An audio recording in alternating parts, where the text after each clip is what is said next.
On September 11, 2012, heavily armed Islamist militants launched an attack on the U.S. diplomatic mission in Benghazi, Libya. They set fires to buildings before all U.S. personnel could escape or reinforcements could arrive. Mortar rounds were launched nearly 1 mile away at the CIA annex. That night, U.S. Ambassador Chris Stevens, Information Officer Sean Smith, and 2 CIA operatives, Glenn Doherty and Tyrone Woods, both former Navy SEALs, were all killed by the terrible events that transpired. Ambassador Stevens is the first U.S. ambassador killed in an attack since Adolph Dubs in Kabul, Afghanistan on February 14, 1979. It is not certain what the real reason for the attack was. This attack was credited to Ansar al-Sharia, a Salafist Islamist military group that advocates the implementation of strict Sharia law across Libya. We may never know what the reason truly was, but we do know that there was an attempt to hide the truth from the American people and the victims' families. 9:42 p.m. Gunfire is heard outside the Benghazi compound. An explosion follows as an armed militia charged the main gate. They set fires and headed straight to the ambassador's residence. 10 p.m.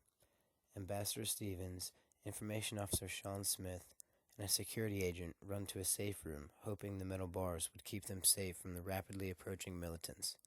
It was 3 men with guns against roughly 120 adrenaline and hate-filled men armed with RPGs, grenades, semi-automatic, and automatic weapons. A distress is sent to a CIA security team at the CIA annex about a mile away from the compound. The alert is sent straight to the State Department and a nearby embassy in Tripoli, the capital of Benghazi. Using his cell phone, Ambassador Stevens calls the Deputy Mission Chief, Gregory Hicks, at the embassy in Tripoli. Ambassador Stevens says to Greg, we're under attack. 10:30 p.m. The insurgents set fire to the entire villa, completely enveloping Ambassador Stevens, Sean Smith, and the security agent. Around the same time, 6 American security agents leave the CIA annex and head straight towards the fight to try and save the stranded Americans. A few minutes of firefights, and the security agents finally managed to take back control of the villa with the help of Libyan forces. They searched for the Americans, but sadly, they found Sean Smith dead. The ambassador was nowhere to be found. 11 p.m. In Washington, D.C., word spreads fast about the attack. Defense Secretary Leon Panetta and Chairman of the Joint Chief of Staff Martin Dempsey meet with President Barack Obama. Immediately, everyone realized the date. أمير المؤمنين أبي بكر البغدادي. 1 a.m. A U.S. rescue team is sent from Tripoli to Benghazi. Around 30 Americans are saved by the rescue team. The ambassador is found moments later, and he is taken to Benghazi Medical Center. Ambassador Stevens is pronounced dead on arrival, according to the hospital. A Libyan doctor says Stevens most likely died from smoke inhalation, otherwise known as asphyxia. 4 a.m. Former Navy SEALs Tyrone Woods and Glenn Doherty are killed, and 2 Americans are injured by mortars launched by militants on the CIA annex. 4:08 a.m. Statement made by then Secretary of State Hillary Clinton.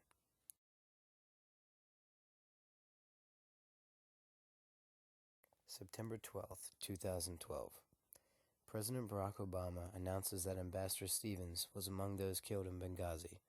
3 days after the attack, President Barack Obama and Secretary of State Hillary Clinton met with the victims' families. According to Patricia Smith, the mother of Sean Smith, Hillary Clinton individually told her that the attacks were because of the video that mocked their prophet Muhammad. President Obama told Patricia Smith the same story, despite both having known the truth. They were trying to convince Americans and the victims' families that this was because of disrespect towards their God.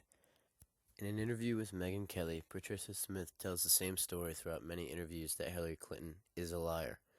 In my opinion, and throughout the research of this attack, I've discovered that Hillary Clinton lied many times to all the victims' families and the American people. At a House of Representatives meeting about a year later, Patricia Smith testified that President Barack Obama, Vice President Joe Biden, Secretary of State Hillary Clinton, National Security Advisor Susan Rice, and Defense Secretary Leon Panetta all individually told her the attack that killed her son was because of the offensive film. That's just plain old bull. I know what she said, and not only did she say it, but Obama said the same thing to me, and Panetta, and Biden, and Susan Rice. I went up to all of them, begging them to tell me what happened. And they all said that it was the video, every one of them. During a high-profile congressional hearing, Ohio State Representative Jim Jordan questions Hillary Clinton about her involvement in the Benghazi attack. In just this interview, one man is able to provide enough evidence that, in my opinion, should have put her away forever. Jordan showed the email that Hillary Clinton, on the night of the attack, right after she was informed, sent to her family at 11 o'clock p.m. saying, "2 of our officers were killed in Benghazi by an al-Qaeda-like group." Jim Jordan then showed the court the recorded phone conversation between Hillary Clinton and President of Libya, Magariaf. She told him it was a planned attack. The next day at 7:11 p.m., Hillary Clinton called the Egyptian Prime Minister Kandil and said, "We know that the attack in Libya had nothing to do with the film." We may never know why Hillary Clinton lied about the attack, but 27 minutes after she lied to her whole country, while Americans were still fighting in Benghazi, her top people and the Secretary of the State Department were emailing each other about politics.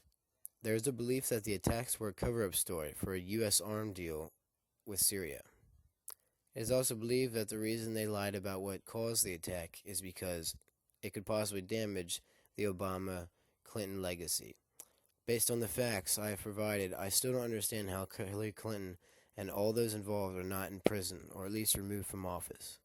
Hopefully Hillary can tell the truth to the American people, and especially the victims' families. Regardless of the verdict they officially find, Hillary Clinton will answer to God one day. 4 dead Americans. What difference does it make? 4 dead Americans. Offensive video. What difference does it make now? Offensive video.